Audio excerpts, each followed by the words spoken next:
more sort of logistics operators effectively, and No. taking a margin on. Yeah. I just wouldn't agree with that statement. Okay. I'm just telling you, based on my experience, the traders out there, moving this oil all over the place between these different continents and stuff. Look, so let's go back to Vitol for just a minute. Because Vitol, they've said that they trade like 7 million barrels a day, right? Yeah. That's what they say. Well, Vitol, let's face it, they don't have 7 million barrels a day of refinery capacity. And they don't have 7 million barrels a day, if you will, of gasoline, retail service station sales. Okay.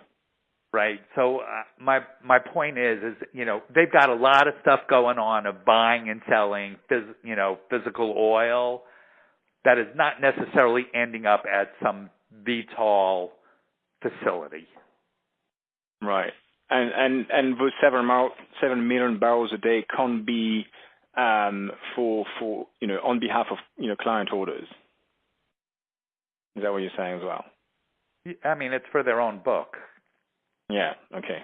Yeah. I mean, what's your definition of a client order? I mean, like going back to my Costa Rica example, Costa Rica went out there and tendered for the supply of gasoline. Valero won it. Valero ultimately has to supply it, and Costa Rica doesn't care where it came from as long as it's supplied. Mm. Okay. All right. So I should consider those guys are, also take, they have a, I guess, client flow, but also they take risk. Oh, yeah. I mean, you could argue there's some customer flow, like a BP or Shell, they've got customer flow business that they're doing. Customer flow where, a producer wants to sell something or lay off a hedge or some risk, and BP or Shell or someone else will take that on. Yeah.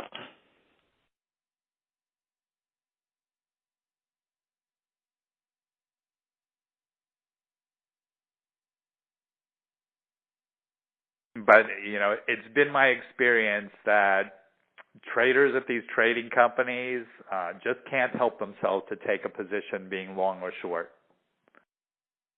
Okay. Okay.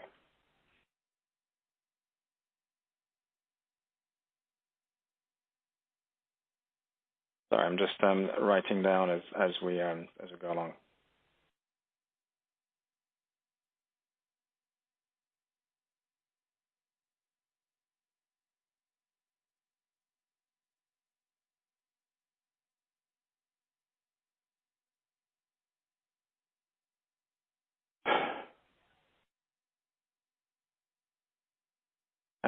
Yeah. Okay. Okay. And hence, so those physical traders, it looks like that the margins are also coming under pressure. So is that because the larger companies, some of the actual proper oil companies are doing some of the trading themselves and bypassing those intermediaries, like those yes. Vitols and okay.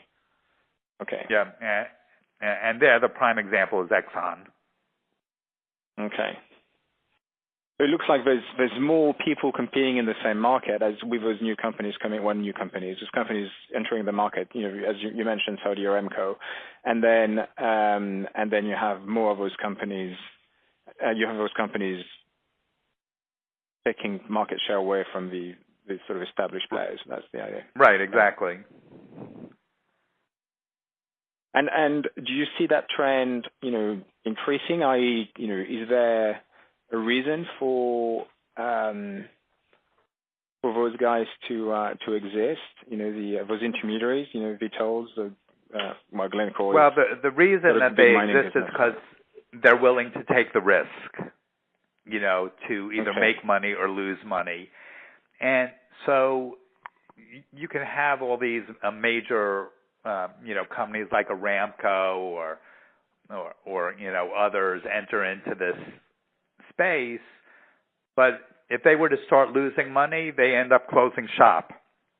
Mm.